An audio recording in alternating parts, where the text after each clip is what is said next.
our presentation about Famaniaga auditor case study. This is about our today's presentation agenda. Okay. First, I will present the background of the Famaniaga, a major pharmaceutical company in Malaysia, and highlight the key risks that affect its operation and financial reporting. Famaniaga was founded in 1994, and it is one of the Malaysia oldest listed pharmaceutical firms. Headquartered in the Selangor, it operates the 8 GMP certified production sites across the Malaysia and Indonesia, producing generic drugs, vaccines, and biopharmaceuticals. The company also runs a wide logistics network with 15 distribution centers in the Malaysia and 33 branches in the Indonesia. In 2022, it introduced the 24-hour pharmaceutical ATMs to expand its director to customer service.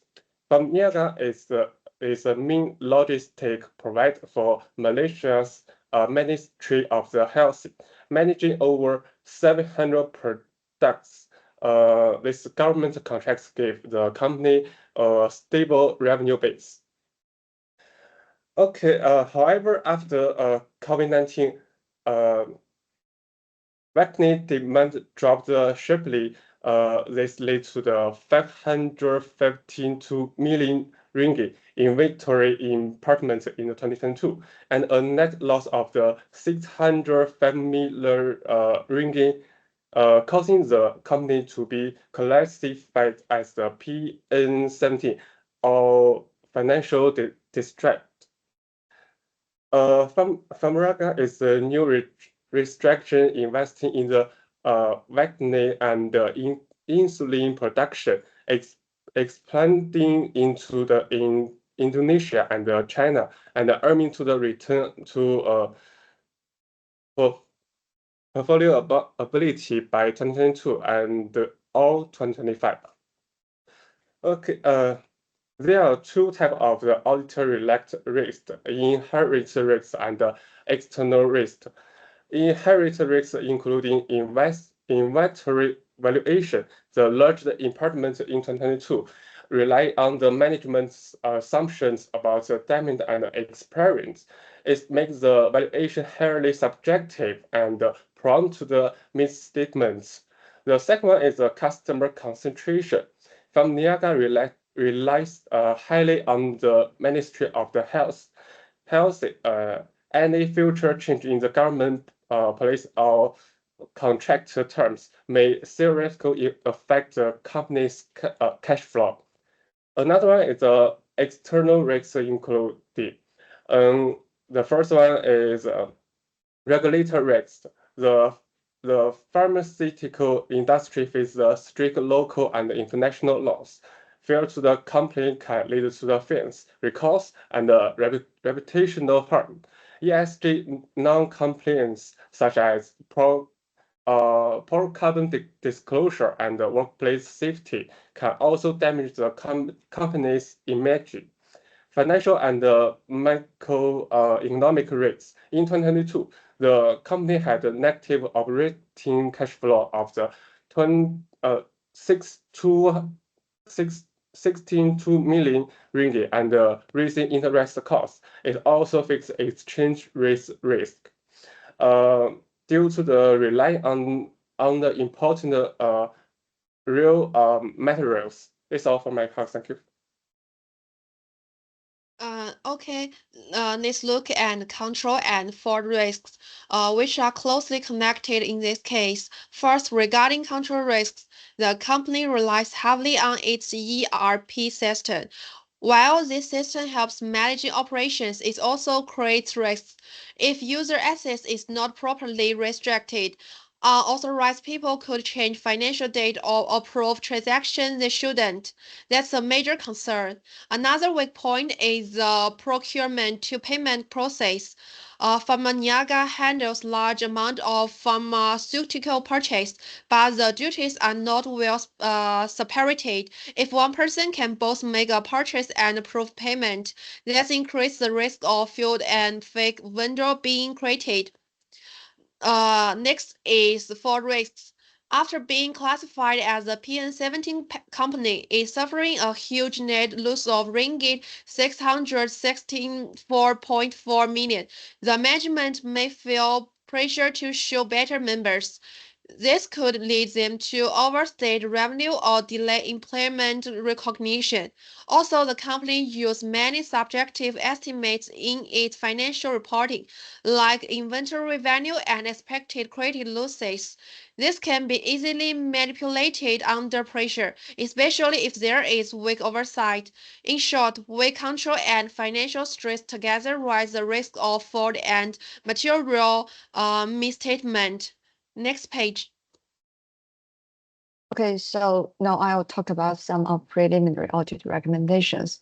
So we found 5 key areas where the company may face risks. So I will go through them one by one. So first is about inventory impairment estimation risk. So first, we noticed a big inventory write-down for COVID-19, like over 552 million in 2022. So that means management made a lot of judgment about how much the inventory is really worth. So as auditors, we need to check it if these judgments are reasonable. So for example, we can compare sales after year end with what they expected. So look at how old the inventory is and test their assumption in the impairment model. Do cutting off testing to make sure they record it in the right period. So if the assumptions are too technical, we might need to call in the valuation expert. So next page, please. For the second one is the customer concentration risks. So next, a lot of the company's revenue comes from just one big customer, the Ministry of Health. So if the contract is not renewed, it can cause serious problems for the company. So we recommend check the contract terms, like the revenue clauses and exclusivity. Stress testing the company's cash flow focus to see what happens if they lost the contract. Revenue board meeting minutes and checking their going concern disclosure.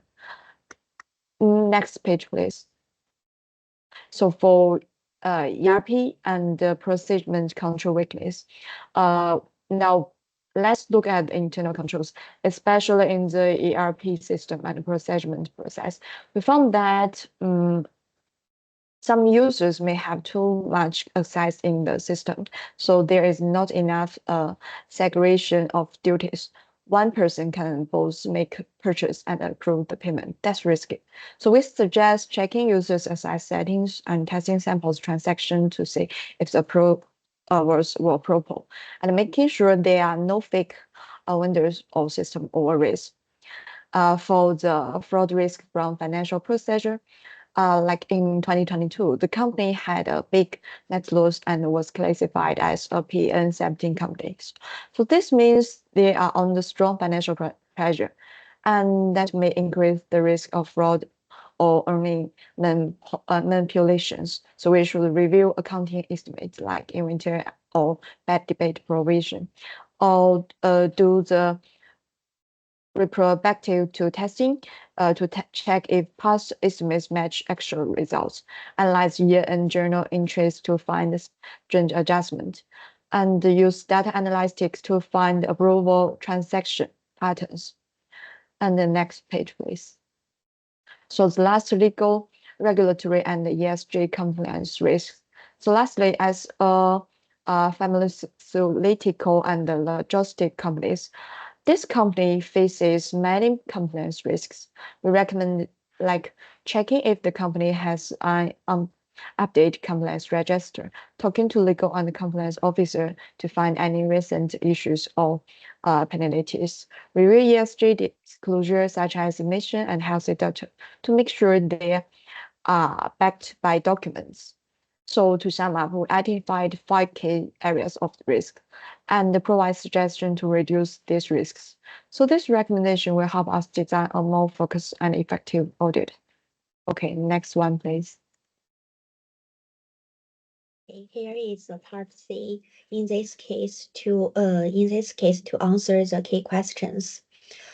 We found several, first question, we found several key audit risks. First, inventory impairment is a big issue. The company wrote off 552.3 million ringgit for fixed stock. This requires a lot of management judgment. Second, the company relies heavy on the MOH long-term contract. If anything happens to this contract, revenue stability and going concern will be affected.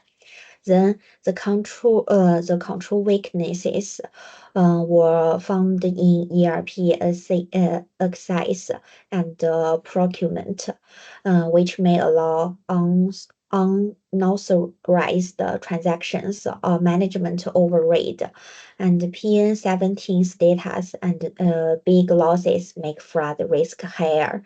And there are also legal regularity and ESG risks.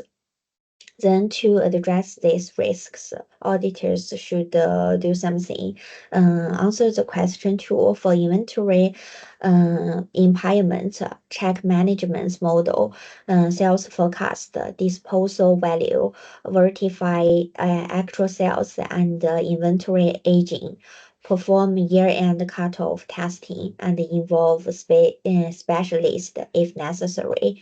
And to answer the question 3, for going concern, the need to review MOH contract terms and stress test the cash flow based conservative assumptions, review board minutes and contingency plans, ensure full disclosure under the ISA 570.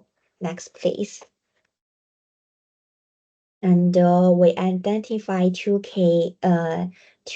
KAMs to answer the question 4. First, the inventory impairment is material and involves significant judgment. Second, going concern is critical because of PN17 status, reorganization, and financial uncertainty. For both KAMs, auditors should need to describe the matters, the procedures done, and the judgment mode.